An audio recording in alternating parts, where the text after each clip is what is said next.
ওটাও ভালো করে ভাজা করব।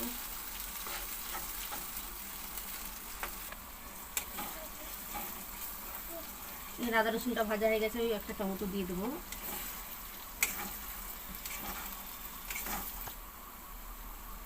হলুদ পরিমাণ মতো, গুঁড়ো লঙ্কা যে যেমন ঝাল খায়,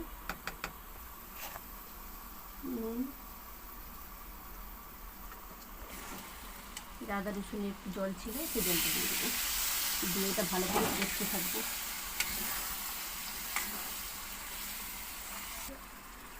জলটা আমি গরম করতে দিলাম, গরম হয়ে গেছে। আমি কিছুটা সাদা তেল দিয়ে দেবো জলের উপরে, আর কিছুটা নুন দিয়ে দেবো। নুনটা একটু বেশি দেবো, চাল দিয়ে হবে। দিয়ে যে গোটা মশলা কিছু আছে দিয়ে দেবো। আমি যে চালটা ধুয়ে ভিজিয়ে রেখেছিলাম কতটা ফুলে গেছে দেখতেই পাচ্ছ। আমি এবার এই চালগুলো তুলে দেবো।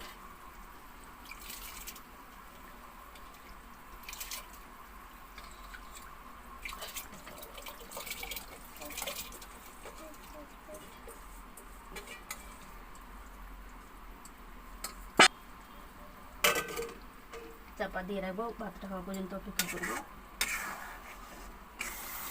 মশলাটা আমার এখানে কষা হয়ে গেছে, আমি এবার এখানে মটনগুলো তুলে দেবো।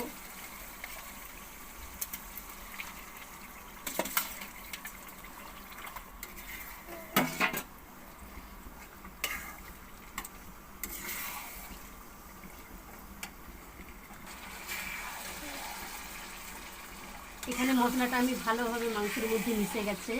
আমি প্রেসার কুকারে মশলাটা দিয়ে সিদ্ধ করতে দেব।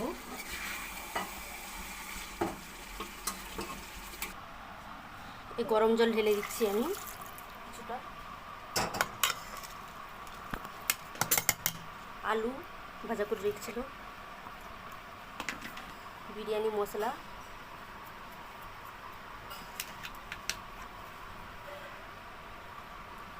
গোলাপ জল,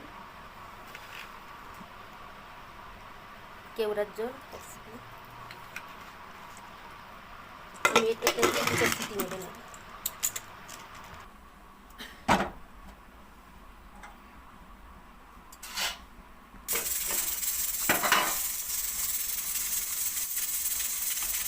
এখানে আমার ভাতটা হয়ে গেছে, 90% ভাত হয়ে গেছে, পুরো ভাতটা হবে নি। আমি দমে দেবো যখন হয়ে যাবে তখন আমি ঢেলে নেব। ভাতটা এবার একটা ঢেলে নেব। এখানে ঠেকা আর রেখেছি, এখানে ভাতটা ঢেলে দেবো, ফাঁকা হয়ে যাবে ভাতটা।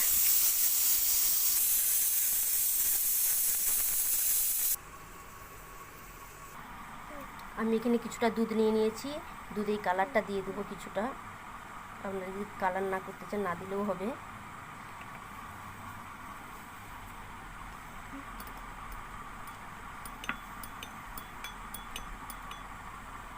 এখানে যে বিরিয়ানি মশলা ভেজে রেখেছিলাম, গুঁড়ি রেখেছি, ঘি, নুন আর গুঁড়ো লঙ্কা।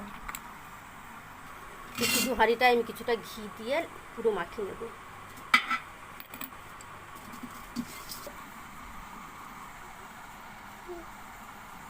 মিঠা তো 2 সিটি।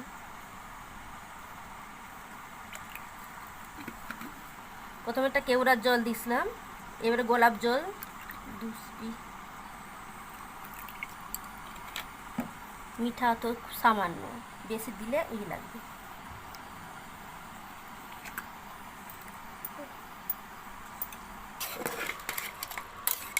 মাংসটা আমার ভালোই সিদ্ধ হয়ে গেছে দেখুন। প্রথমে আমি কিছুটা মাংস দিয়ে দেবো, কিছুটা ঝোল,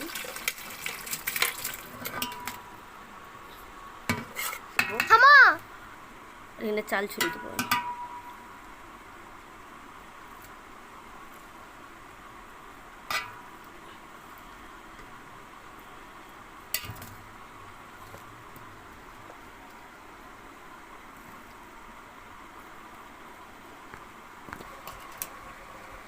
কিছুটা নুন উপর দিক দিয়ে ছড়িয়ে দেবো, পেঁয়াজের বেরেস্তা, গুঁড়া লঙ্কা, বিরিয়ানি মশলা, এই যে দুধের সঙ্গে যেটা ইটা বানিয়ে রেখেছিলাম সেটা কিছুটা ঢেলে দেবো। এর উপর দিক দিয়ে কিছুটা মাংস দিয়ে দেবো।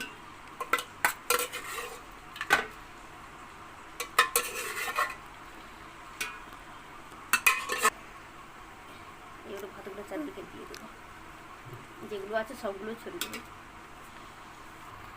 পেঁয়াজগুলো ছড়িয়ে দেবো ধারে ধারে।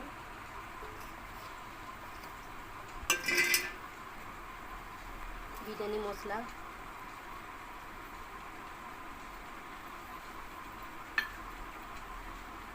ঘি,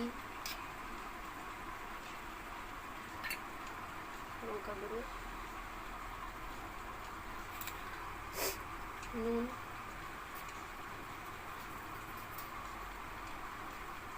মশলাটা যে রেডি করে রেখেছিলাম সেটা।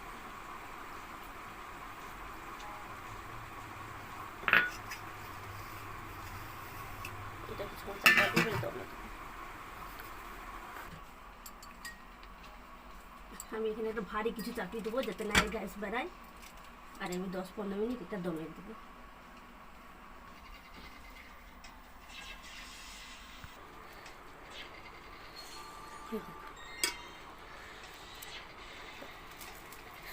ট্রেনটা তুলে আমি দেখাচ্ছি।